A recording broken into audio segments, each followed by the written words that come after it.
Thanks for tuning in to this episode of Coffee with Eddie. And this week, we're going to take a deeper look into the technology advancements that the Toledo-Lucas County Public Library has made.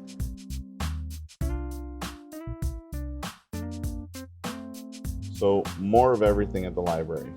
More books, more technology. We kind of touched on that a little bit in our last episode. I'm starting to see things that are more familiar to an old guy like me, things like at my high school, and I see that you guys have adopted lots of things. There's the new library app, there's more computers, there's a studio lab, there's Overdrive, tutor.com, 3D printers.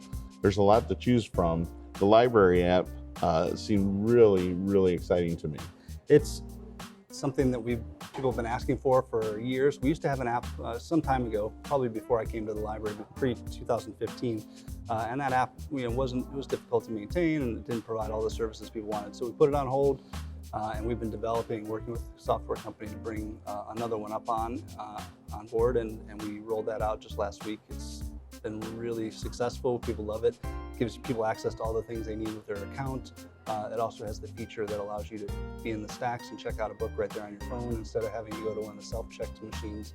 And you think about, we're here at Main Library. We just had a gorgeous renovation, and in a lot of ways, a lot of people access the library without ever setting foot in our door, and that's great. We have, as you mentioned, we have things like ebooks and audiobooks that people can access using either our app or the Libby app.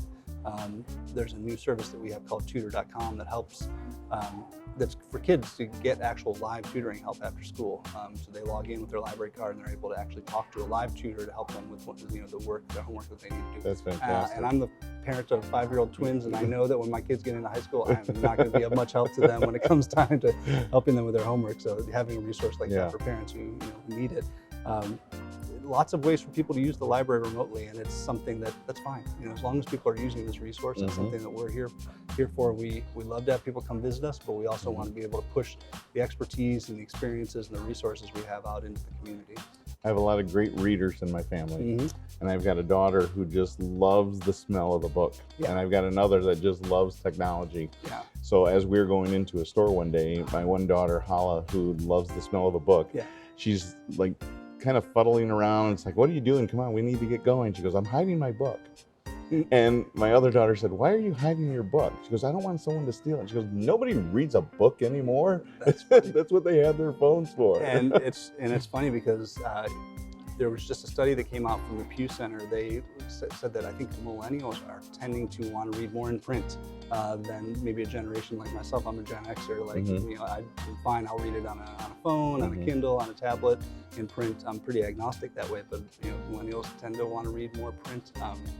I don't care how people are reading as long as they're reading, right? That's the most important thing, right? Well, it's kind of like musicians. There's nothing like the sound of a record that's playing and getting a song off an album versus digitally. So it's nice that the versatility is there to be able to be all things to all people, really.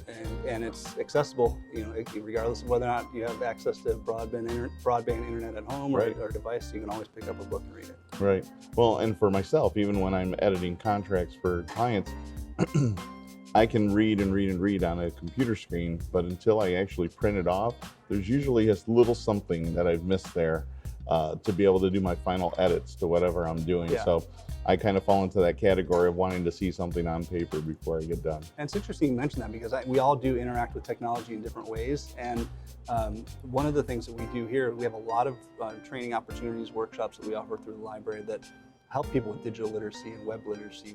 These are things that, how do you read, write, and participate on the web in a way that is responsible and productive, and we can help people do that through some of the training that we offer. That's fantastic. Yeah. Thanks again for tuning in to Coffee with Eddie, and please check us out on YouTube and on our business Facebook page.